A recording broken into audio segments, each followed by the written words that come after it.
வணக்கம். இந்திய நேரப்படி காலை 8:30 மணி செய்திகள். முதலில் ஜெம் தலைப்பு செய்திகளை காணலாம். பாரா ஒலிம்பிக் போட்டி நிறைவு. 29 பதக்கங்களை வென்ற இந்திய வீரர் வீராங்கனைகளுக்கு பிரதமர் மோடி வாழ்த்து. 2026 சட்டமன்ற தேர்தல். திமுக ஒருங்கிணைப்பு குழுவுடன் காணொலி வாயிலாக முதலமைச்சர் மு.க.ஸ்டாலின் ஆலோசனை. தமிழகத்தில் முதல்வராக வேண்டும் என்ற நினைப்பில் சிலர் கட்சி தொடங்கியுள்ளனர். அமைச்சர் கீதா ஜீவன் குற்றச்சாட்டு. கர்நாடகாவில் கார்கள் மோதி விபத்து, 5 பேர் உயிரிழப்பு. நைஜீரியாவில் எரிபொருள் ஏற்றி சென்ற லாரி மீது மற்றொரு லாரி மோதி கோர விபத்து, 48 பேர் பலி. தமிழகத்தில் 14ஆம் தேதி வரை மழைக்கு வாய்ப்பு. சென்னை வானிலை ஆய்வு மையம் தகவல். இனி விரிவான செய்திகளை காணலாம். திமுக ஒருங்கிணைப்பு குழுவுடன் அமெரிக்காவில் இருந்து காணொலி காட்சி வாயிலாக முதலமைச்சர் மு.க.ஸ்டாலின் ஆலோசனை நடத்தினார். தமிழகத்தில் 2026ஆம் ஆண்டு நடைபெறவுள்ள சட்டமன்ற தேர்தலை எதிர்கொள்ளும் வகையில் 5 பேர் கொண்ட திமுக ஒருங்கிணைப்பு குழுவை முதலமைச்சர் மு.க.ஸ்டாலின் அமைத்திருந்தார். இந்த குழுவில் திமுக முதன்மை செயலாளர் கே.என். நேரு, அமைப்பு செயலாளர் ஆர்.எஸ். பாரதி, அமைச்சர்கள் ஏவா வேலு, தங்கம் தென்னரசு, உதயநிதி ஸ்டாலின் ஆகியோர் கலந்து கொண்டனர். இதில் வரவிருக்கும் 2026 சட்டமன்ற தேர்தலை எதிர்கொள்ளும் வகையில் திமுகவில் மேற்கொள்ள வேண்டிய மாறுதல்கள், அமைப்பு ரீதியான சீரமைப்புகளை செய்ய திமுக தலைமைக்கு பரிந்துரைப்பது, கட்சி நிர்வாகிகளிடம் இருந்து வரும் புகார்களை விசாரிப்பது உள்ளிட்ட பணிகள் குறித்து முதலமைச்சர் மு.க.ஸ்டாலின் ஆலோசனை நடத்தினார். மேலும் வருகிற 17ஆம் தேதி சென்னை நந்தனம் YMCA மைதானத்தில் நடைபெற உள்ள திமுக முப்பெரும் விழா குறித்தும் முதலமைச்சர் மு.க.ஸ்டாலின் கேட்டறிந்தார். தமிழகத்தில் முதல்வராக வேண்டும் என்ற நினைப்பில் சிலர் கட்சி தொடங்கியுள்ளதாக அமைச்சர் கீதா ஜீவன் தவேக தலைவர் விஜயை மறைமுகமாக குற்றம் சாட்டியுள்ளார். தூத்துக்குடி வடக்கு மாவட்ட திமுக சார்பில் 29, 38, 39 உள்ளிட்ட வார்டுகளில் பொது உறுப்பினர்கள் கூட்டம் நடைபெற்றது. இந்த கூட்டத்தில் தூத்துக்குடி வடக்கு மாவட்ட திமுக செயலாளரும் சமூக நலன் மற்றும் மகளிர் உரிமைத்துறை அமைச்சருமான கீதா ஜீவன் கலந்து கொண்டு திமுக பொது உறுப்பினர்களுக்கு ஆலோசனைகளை வழங்கினார். தொடர்ந்து பேசிய அமைச்சர் வரும் சட்டமன்ற தேர்தலில் 200க்கும் மேற்பட்ட தொகுதிகளில் வெற்றி பெற அனைவரும் பாடுபட வேண்டும் எனவும், தூத்துக்குடி மாநகராட்சியில் மட்டும் சுமார் 420 கோடி ரூபாய் மதிப்பீட்டில் பணிகள் நடைபெற உள்ளதாகவும் தெரிவித்தார். மேலும் தமிழகத்தில் முதல்வராக வேண்டும் என்ற நினைப்பில் சிலர் கட்சி தொடங்கி உள்ளதாக தமிழக வெற்றி கழக தலைவர் விஜயை மறைமுகமாக குற்றம் சாட்டியுள்ளார். கர்நாடகாவில் 2 கார்கள் மோதிய விபத்தில் 5 பேர் உயிரிழந்துள்ளனர். பெங்களூரு JB நகரில் வசிக்கும் யோகேஷ் என்பவர் தனது குடும்பத்தினருடன் சொந்த ஊரில் நடந்த திருவிழாவில் கலந்து கொண்டு காரில் வீடு திரும்பிக் கொண்டிருந்தார். அப்போது கர்நாடக மாநிலம் துமகுரு மாவட்டம் மதுகிரி தாலுகாவில் 2 கார்கள் மோதிய விபத்துக்குள்ளானது. இந்த கோர விபத்தில் 5 பேர் சம்பவ இடத்திலேயே உயிரிழந்தனர். உயிரிழந்தவர்களில் 3 பேர் ஆண்கள், 2 பேர் பெண்கள் ஆவர். மேலும் இந்த விபத்தில் படுகாயமடைந்த ஒரு பெண் மற்றும் ஒரு குழந்தை மருத்துவமனையில் அனுமதிக்கப்பட்டுள்ளதாகவும், அவர்களின் நிலை கவலைக்கிடமாக இருப்பதால் பலி எண்ணிக்கை மேலும் அதிகரிக்கக்கூடும் என அஞ்சப்படுகிறது. இந்த விபத்து குறித்து போலீசார் விசாரணை நடத்தி வருகின்றனர். தமிழகத்தில் 14ஆம் தேதி வரை மழைக்கு வாய்ப்புள்ளதாக சென்னை வானிலை ஆய்வு மையம் தெரிவித்துள்ளது. வங்கக்கடலில் வலுப்பெற்றுள்ள காற்றழுத்த தாழ்வு மண்டலம் இன்றிரவு ஒடிசா, வங்காளம் அருகே கரையை கடக்கும் என்று எதிர்பார்க்கப்படுகிறது என சென்னை வானிலை ஆய்வு மையம் தெரிவித்துள்ளது. வங்கக்கடலில் நிலை கொண்டுள்ள ஆழ்ந்த காற்றழுத்த தாழ்வு மண்டலம் இன்று மேற்கு வடமேற்கு திசையில் நகர்ந்து மாலை அல்லது இரவில் ஒடிசா மற்றும் அதை ஒட்டிய மேற்கு வங்க கடற்கரையில் உள்ள பூரி, தீகா இடையே கரையை கடக்கும் என்று எதிர்பார்க்கப்படுகிறது. அதன் தொடர்ச்சியாக 14ஆம் தேதி வரை தமிழகத்தில் ஓரிரு இடங்களில் லேசானது முதல் மிதமான மழை பெய்ய வாய்ப்புள்ளதாக சென்னை வானிலை ஆய்வு மையம் தெரிவித்துள்ளது. தமிழகத்தில் அனைத்து அரசியல் கட்சிகளும் மாநாடு தொடங்கும் போது பிரச்சனைகளை சந்திப்பது வழக்கம்தான் என்றும், நடிகர் விஜயின் மாநாடு வெற்றி பெற வாழ்த்துக்கள் என்று தொல் திருமாவளவன் தெரிவித்துள்ளார். புதுக்கோட்டை மாவட்டம் முத்துப்பட்டினத்தில் நடைபெற்ற தொழிலதிபரின் இல்ல திருமண விழாவில் பங்கேற்ற விடுதலை சிறுத்தைகள் கட்சியின் தலைவர் தொல் திருமாவளவன் செய்தியாளர்களை சந்தித்து பேசினார். அப்போது அரசு பள்ளியில் சர்ச்சைக்குரிய கருத்தை பேசிய மகாவிஷ்ணு மாற்றுத்திறனாளிகள் குறித்து பேசிய விவகாரத்தில் தான் கைது செய்யப்பட்டுள்ளார் என்றும் பள்ளிகளில் இதுபோன்ற மூட நம்பிக்கைகளை வளர்க்கும் செயல்களை தவிர்க்கும் வகையில் அரசு உரிய நடவடிக்கைகளை எடுக்க வேண்டும் என கேட்டுக்கொண்டார். மேலும் தமிழகத்தின் எல்லா அரசியல் கட்சிகளுமே மாநாடு தொடங்கும் போது பிரச்சனைகளை சந்திப்பது வழக்கம்தான் என்றும் நடிகர் விஜயின் மாநாடு வெற்றி பெற வாழ்த்துக்கள் என்றும் தெரிவித்தார். மேலும் பேசுகையில் நடிகர் விஜய் மாநாடு அறிவிச்சிருந்தாரு. காவல்துறை அனுமதி கொடுக்கல, மாநாடு தள்ளி போகணும்னு நினைக்கிறாங்க.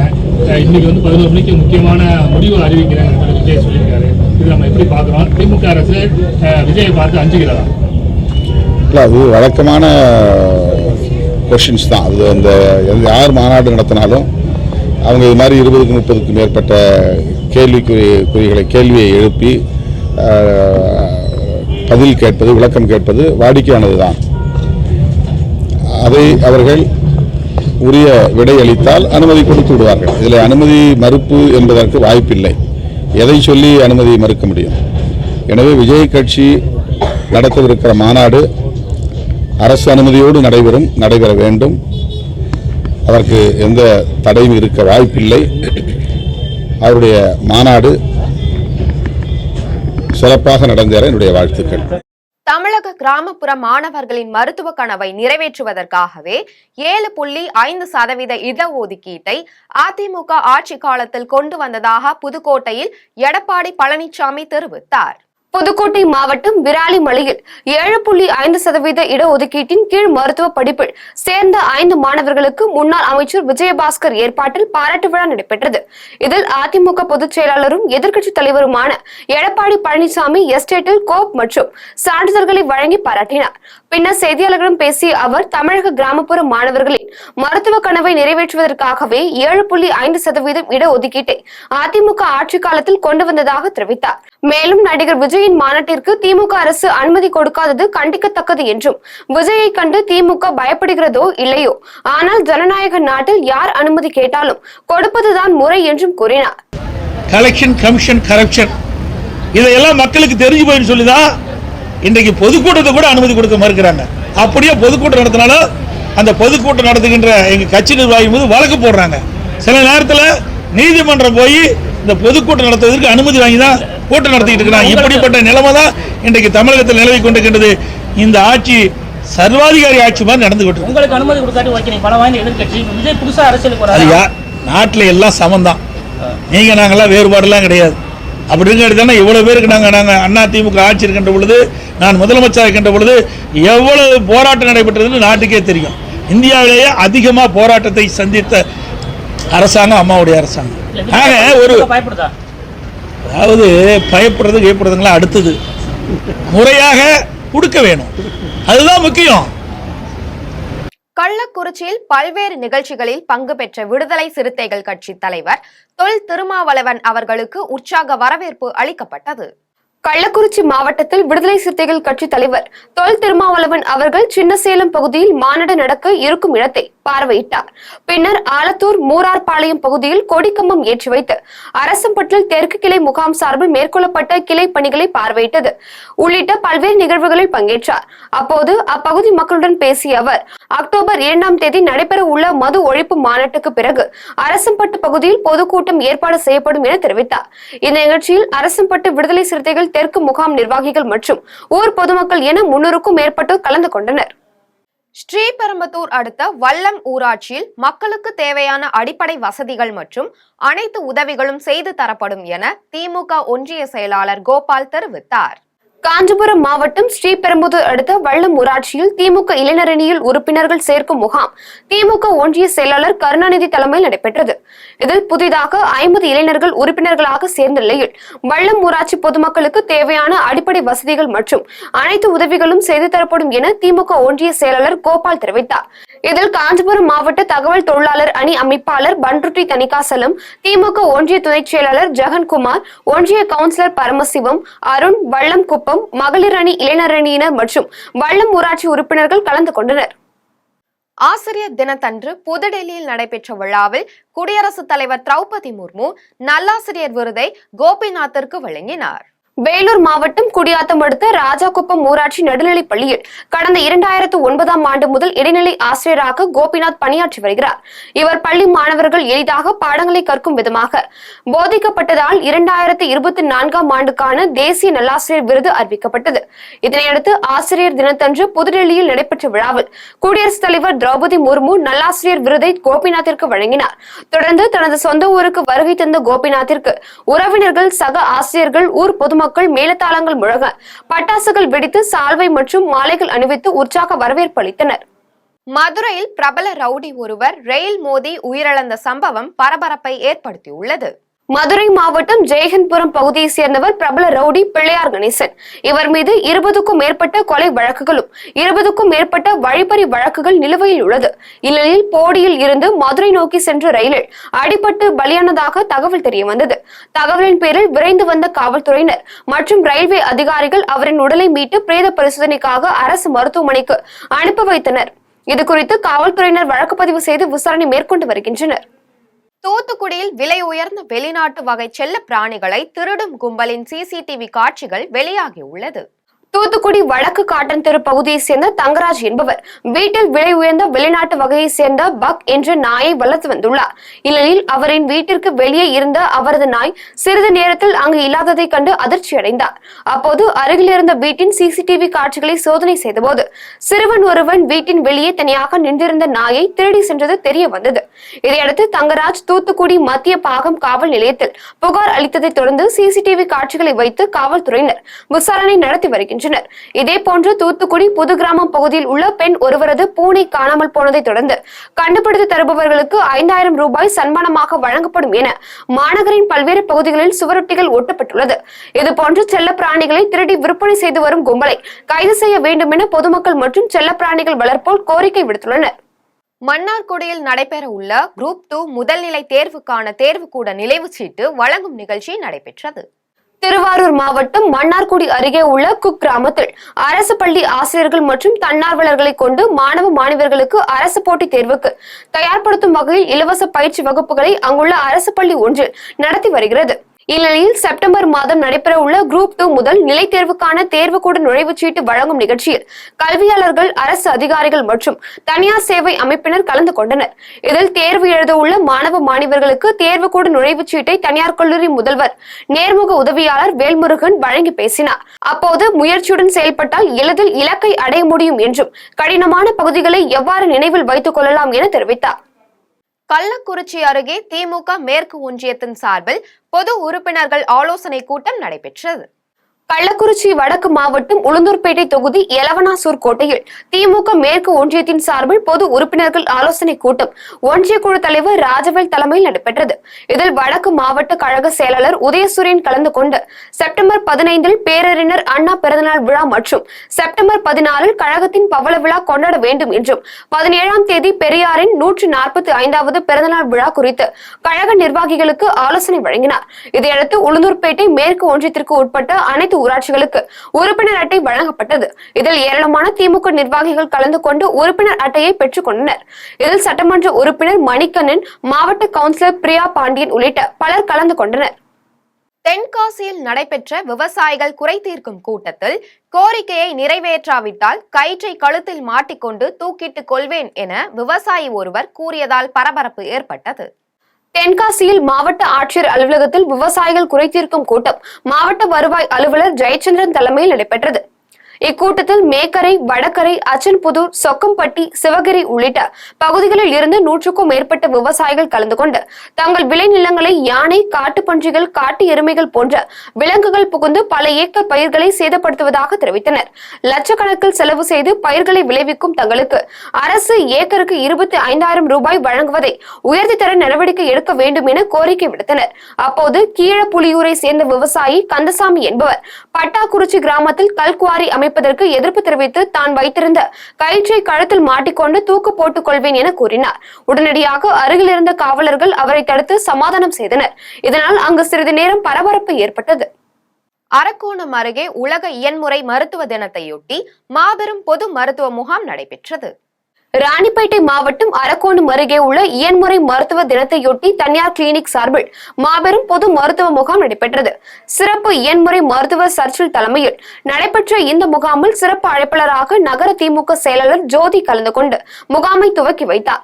இந்த முகாமில் மருத்துவர்கள் பியூலா சர்ச்சில், நந்தினி உள்ளிட்ட மருத்துவ குழுவினர் பொதுமக்களுக்கு மருத்துவ பரிசோதனை மற்றும் ஆலோசனைகள் வழங்கினர். இதில் ஒன்றிய செயலாளர் பசுபதி, முக்கிய நிர்வாகிகள், தமிழ்வாணன் உள்ளிட்ட ஏராளமானோர் கலந்து கொண்டனர். தர்மபுரியில் நடைபெற்ற மாநில அளவிலான மல்லர் கம்பம் போட்டியில் பல்வேறு மாவட்டங்களில் இருந்து வீரர் வீராங்கனைகள் பங்கேற்றுள்ளனர். தர்மபுரி மாவட்டம் விளையாட்டு மைதானத்தில் தமிழ் தற்காப்பு பயிற்சி பள்ளி, தமிழ்நாடு அமைச்சர் மல்லர் கம்பம் சங்கம், மாவட்ட மல்லர் கம்பம் சங்கம் சார்பில் மாநில அளவிலான மல்லர் கம்பம் போட்டிகள் நடைபெற்றது. போட்டியினை முன்னாள் நாடாளுமன்ற உறுப்பினர் செந்தில் துவக்கி வைத்தார். இந்த போட்டியில் தர்மபுரி, சென்னை உள்ளிட்ட பல்வேறு மாவட்டங்களில் இருந்து 150 வீரர் வீராங்கனைகள் கலந்து கொண்டனர். இதில் வீரர்கள் நிலை மல்லர் கம்பம் போட்டி மற்றும் வீராங்கனைகள் கயிறு மல்லர் கம்பம் போட்டி உள்ளிட்ட போட்டிகள் நடைபெற்றது. போட்டியின் இறுதியில் வெற்றி பெறுபவர்கள் பதக்கங்களும் சான்றிதழ்களும் வழங்கப்பட்டது. ராமநாதபுரத்தில் தனியார் பள்ளியில் 24 ஆண்டுகளுக்கு முன் படித்த மாணவர் ஆசிரியர்கள் ஒன்றிணைந்து பழைய நினைவுகளை வெளிப்படுத்தினர். ராமநாதபுரம் மாவட்டம் மேதலோடையில் தனியார் பள்ளியில் 24 ஆண்டுகளுக்கு முன் படித்த 63க்கும் மேற்பட்ட முன்னாள் மாணவர்கள் மற்றும் குடும்பத்தினர் ஒன்றிணைந்து விழா கொண்டாடினர். விழாவில் கலந்து கொண்ட ஆசிரியர்களும் முன்னாள் மாணவர்களும் தங்களுடைய பழைய நினைவுகளை வெளிப்படுத்தினர். மேலும் இதில் படித்த மாணவர்கள் பலர் காவல் அதிகாரிகளாகவும் பல்வேறு தொழில் வளங்களிலும் பணிபுரிவதை தெரிவித்தனர். பின்னர் அனைத்து முன்னாள் மாணவர்கள் மற்றும் ஆசிரியர்கள் அனைவரும் ஒன்றாக உணவு உண்டனர். 24 ஆண்டுகளுக்கு முன் படித்த மாணவர்கள் மீண்டும் சேர்ந்த நிகழ்வு பள்ளி மாணவர்களிடையே நெகிழ்ச்சியை ஏற்படுத்தியுள்ளது. சாத்தான் குளத்தில் இருந்த கிறிஸ்தவ ஆலயத்தை 120 ஜாக்கிகள் மூலம் 3 அடி உயரம் உயர்த்தி கட்டும் பணியில் பணியாளர்கள் தீவிரமாக ஈடுபட்டு வருகின்றனர். தூத்துக்குடி மாவட்டம் சாத்தான்குளம் ஜெபஞானபுரம் CSI ஆலயமானது சுமார் 84 ஆண்டுகளுக்கு முன்பு கட்டப்பட்டது. இந்த ஆலயத்தின் கட்டிடம் ஆனது தற்போது பள்ளத்தில் இருப்பது போல் தோற்றமளிக்கிறது. எனவே இந்த ஆலயத்தின் நிர்வாகிகள் மற்றும் இறைமக்கள் உள்ளிட்ட பல்வேறு தரப்பினர் ஒன்றிணைந்து இந்த ஆலயத்தை சுமார் 3 அடி உயரம் உயர்த்தி கட்ட முடிவு செய்து அதற்கான பணிகள் நடைபெற்று வருகிறது. இந்த பணிகளுக்காக 10க்கும் மேற்பட்ட தொழிலாளர்கள் 120 ஹைட்ராலிக் ஜாக்கிகள் மூலம் பெரும் பொருள் செலவில் அஸ்திவாரத்தை உடைத்து ஜாக்கிகள் மூலம் உயர்த்தும் பணியில் பணியாளர்கள் ஈடுபட்டு வருகின்றனர். இதற்கான பணிகள் 2 மாதங்கள் நடைபெறும் என கூறப்படுகிறது. வேளாங்கண்ணியில் புனித ஆரோக்கிய அன்னை பேராலயத்தில் தேர்பவனி விழா வெகு சிறப்பாக நடைபெற்றது. நாகப்பட்டினம் மாவட்டம் வேளாங்கண்ணி புனித ஆரோக்கிய அன்னை பேராலய ஆண்டு தேர்பவனி விழா ஆண்டுதோறும் நடைபெறுவது வழக்கம். அதன்படி இந்த ஆண்டு பெரிய தேர்பவனி விழா கடந்த 29ஆம் தேதி லட்சக்கணக்கான பக்தர்கள் மத்தியில் கொடியேற்றத்துடன் தொடங்கியது. விழாவில் வண்ண விளக்குகளால் அலங்கரிக்கப்பட்ட தேர் கடற்கரை சாலை ஆரிய நாட்டு தெரு வழியாக பேராலயத்தை வந்தடைந்தது. பின்னர் புனித ஆரோக்கிய அன்னை பெரிய தேரில் எழுந்தருளினார். இந்த பெரிய தேர் பவனியை காண்பதற்கு வெளி மாவட்டம் மற்றும் வெளி மாநிலங்களில் இருந்து ஏராளமான பக்தர்கள் பேராலயத்தில் குவிந்திருந்தனர். கோபிச்செட்டிப்பாளையம் பகுதியில் நடைபெற்ற விநாயகர் சதுர்த்தி விழாவில் 20க்கும் மேற்பட்ட விநாயகர் சிலைகளை நீர்நிலைகளில் கரைக்கப்பட்டது. ஈரோடு மாவட்டம் கோபிச்செட்டிப்பாளையம் நகர பகுதியில் நடைபெற்ற விநாயகர் சதுர்த்தி விழாவையொட்டி விநாயகர் சிலைகளை நீர்நிலைகளில் கரைக்கும் நிகழ்ச்சி நடைபெற்றது. மாவட்ட துணைத் தலைவர் கிருஷ்ணசாமி தலைமையில் நடைபெற்ற இந்நிகழ்ச்சியில் இந்த முன்னணியின் மாநில செயலாளர் செந்தில்குமார் மற்றும் பாஜகவை சேர்ந்த நிர்வாகிகள் உள்ளிட்ட பலரும் சிறப்பு அழைப்பாளர்களாக கலந்து கொண்டு ஊர்வலத்தை கொடியசைத்து துவக்கி வைத்தனர். இதனையடுத்து கோபி கரட்டூர் பகுதியில் இருந்து 20க்கும் மேற்பட்ட விநாயகர் சிலைகளை வாகனங்களின் மூலமாக புறப்பட்டு கோபி நகரின் முக்கிய வீதிகள் வழியாக ஊர்வலமாக எடுத்து செல்லப்பட்ட பின் சந்தியா வனத்துறையில் கரைக்கப்பட்டது. இதில் இந்த முன்னணி அமைப்பின் மாவட்ட செய்தி தொடர்பாளர் பிரபாகரன், நகர செயலாளர்கள் சந்திரன், கோபால் உள்ளிட்ட பலர் கலந்து கொண்டனர். தமிழகத்தில் பல்வேறு பகுதிகளில் நடைபெற்ற கோவில் கும்பாபிஷேக விழாவை தற்போது சிறிய தொகுப்புகளாக காணலாம். தேனி மாவட்டம் தேவாரம் அருகே ரெங்கநாதபுரத்தில் அமைந்துள்ள கோதண்டராமர் திருக்கோவிலில் நூதன விக்கிரக பிரதிஷ்டை அஷ்டபந்தன மகா கும்பாபிஷேக விழா வெகு விமர்சையாக நடைபெற்றது. விழாவில் ஆச்சாரியர்கள் வேத மந்திரங்கள் முழங்க கணபதி ஹோமம் உள்ளிட்ட பல்வேறு பூஜைகள் நடைபெற்றது. இதையடுத்து கடம் புறப்பாடாகி கும்பகலசத்தின் மீது ஆச்சாரியர்களால் புனித நீர் ஊற்றப்பட்டு கும்பாபிஷேகம் நடைபெற்றது. தொடர்ந்து கும்பாபிஷேகம் செய்யப்பட்ட புனித நீரானது பக்தர்கள் மீது தெளிக்கப்பட்டது. இதையடுத்து விழாவில் கலந்து கொண்ட பக்தர்கள் அனைவருக்கும் அன்னதானம் வழங்கப்பட்டது. இதில் சுற்றுவட்டார பகுதிகளை சேர்ந்த 1000க்கும் மேற்பட்ட பக்தர்கள் கலந்து கொண்டு சுவாமி தரிசனம் செய்தனர். கரூர் மாவட்டம் ஆத்தூர் கிராமத்தில் அமைந்துள்ள கல்யாண வரதராஜ பெருமாள் ஆலயம் புனரமைக்கப்பட்டு மகா கும்பாபிஷேக விழா வெகு விமர்சையாக நடைபெற்றது. கும்பாபிஷேக விழாவையொட்டி கோவில் வளாகத்தில் அமைக்கப்பட்ட யாக வேள்வியில் பூஜை நடைபெற்றது. பின்னர் பூஜையில் பூஜிக்கப்பட்ட புனித நீரை ஆலயத்தின் கோபுரத்திற்கு எடுத்து சென்று சிவாச்சாரியர்கள் வேத மந்திரங்கள் முழங்க மகா கும்பாபிஷேக விழாவை சிறப்பாக நடத்தினர். இதில் நாடாளுமன்ற உறுப்பினர் ஜோதிமணி, மாநகராட்சி மேயர் கவிதா உள்ளிட்ட பலர் கலந்து கொண்டு விழாவை சிறப்பித்தனர். கோயம்புத்தூர் மாவட்டம் சூலூர் அருகே உள்ள சௌடேஸ்வரி அம்மன் கோவில், வலம்புரி விநாயகர், மகா காளியம்மன் கோவிலில் கும்பாபிஷேகம் கோலாகலமாக நடைபெற்றது. விழாவில் பிள்ளையார்பட்டி சிவ கிருஷ்ணமூர்த்தி ஐயர் குழுவினர் கலந்து கொண்டு கும்பாபிஷேகத்தை நடத்தினர். இதில் சட்டப்பேரவை தொகுதி உறுப்பினர் கந்தசாமி, முன்னாள் மேயர் வேலுச்சாமி உள்ளிட்டோர் கலந்து கொண்டனர். விழா கமிட்டி தலைவர் பழனிசாமி அன்னதான நிகழ்ச்சியை துவக்கி வைத்தார். இதனைத் தொடர்ந்து பரதநாட்டிய பக்தி மெல்லிசை நிகழ்ச்சியும் நடைபெற்றது. இதில் திரளான பக்தர்கள் கலந்து கொண்டு அம்மனை தரிசித்து சென்றனர். வேலூர் மாவட்டம் கார்னாம்பட்டில் உள்ள செல்லியம்மன் கோவிலில் ஜீர்ணோத்தாரண அஷ்டபந்த ஸ்வர்ண பந்தன கும்பாபிஷேக விழா கோலாகலமாக நடைபெற்றது. விழாவில் சிவாச்சாரியர்கள் யாகசாலை அமைத்து கணபதி ஹோமம் உள்ளிட்ட பூஜைகள் நடைபெற்றதை தொடர்ந்து வேத மந்திரங்கள் முழங்க மேளதாளங்கள் வாசிக்க சிவாச்சாரியர்கள் புனித நீர் கலசத்தை தலையில் சுமந்து கொண்டு கோவிலை வலம் வந்தனர். இதையடுத்து கோவில் கோபுரத்தில் புனித நீர் ஊற்றப்பட்டு கும்பாபிஷேகம் நடைபெற்றது. இதில் திரளான பக்தர்கள் கலந்து கொண்டு சுவாமி தரிசனம் செய்தனர். விழுப்புரம் மாவட்டம் மேல்மலையனூர் அடுத்த தண்டு மாரியம்மன் கோவில் அஷ்டபந்தன கும்பாபிஷேகம் வெகு விமர்சையாக நடைபெற்றது. முன்னதாக சிவாச்சாரியர்கள் யாகசாலை அமைத்து கணபதி ஹோமம் உள்ளிட்ட பூஜைகள் நடைபெற்றதை தொடர்ந்து வேத மந்திரங்கள் முழங்க சிவாச்சாரியர்கள் புனித நீர் கலசத்தை தலையில் சுமந்து கொண்டு கோவிலை வலம் வந்தனர். இதையடுத்து கோவில் கோபுரத்தில் புனித நீர் ஊற்றப்பட்டு கும்பாபிஷேகம் நடைபெற்றது. இதில் ஒன்றிய பெருந்தலைவர் கண்மணி நெடுஞ்செழியன், ஊராட்சி மன்ற தலைவர் விஜயலட்சுமி, பக்தர்கள் உள்ளிட்ட ஏராளமானோர் கலந்து கொண்டு சுவாமி தரிசனம் செய்தனர். மீண்டும் ஜெம் தலைப்பு செய்திகள். பாரா ஒலிம்பிக் போட்டி நிறைவு. 29 பதக்கங்களை வென்ற இந்திய வீரர் வீராங்கனைகளுக்கு பிரதமர் மோடி வாழ்த்து. 2026 சட்டமன்ற தேர்தல். திமுக ஒருங்கிணைப்பு குழுவுடன் காணொலி வாயிலாக முதலமைச்சர் மு.க. ஸ்டாலின் ஆலோசனை. தமிழகத்தில் முதல்வராக வேண்டும் என்ற நினைப்பில் சிலர் கட்சி தொடங்கியுள்ளனர். அமைச்சர் கீதா ஜீவன் குற்றச்சாட்டு. கர்நாடகாவில் கார்கள் மோதி விபத்து, 5 பேர் உயிரிழப்பு. நைஜீரியாவில் எரிபொருள் ஏற்றி சென்ற லாரி மீது மற்றொரு லாரி மோதி கோர விபத்து, 48 பேர் பலி. தமிழகத்தில் 14ஆம் தேதி வரை மழைக்கு வாய்ப்பு. சென்னை வானிலை ஆய்வு மையம் தகவல். இத்துடன் ஜெம் செய்திகள் நிறைவடைகின்றன. மீண்டும் ஜெம் செய்திகள் மதியம் 1:30 மணிக்கு. உடனுக்குடன் செய்திகளை காண ஜெம் live.tv என்ற இணையதளத்தில் இணைந்திருங்கள். நன்றி, வணக்கம்.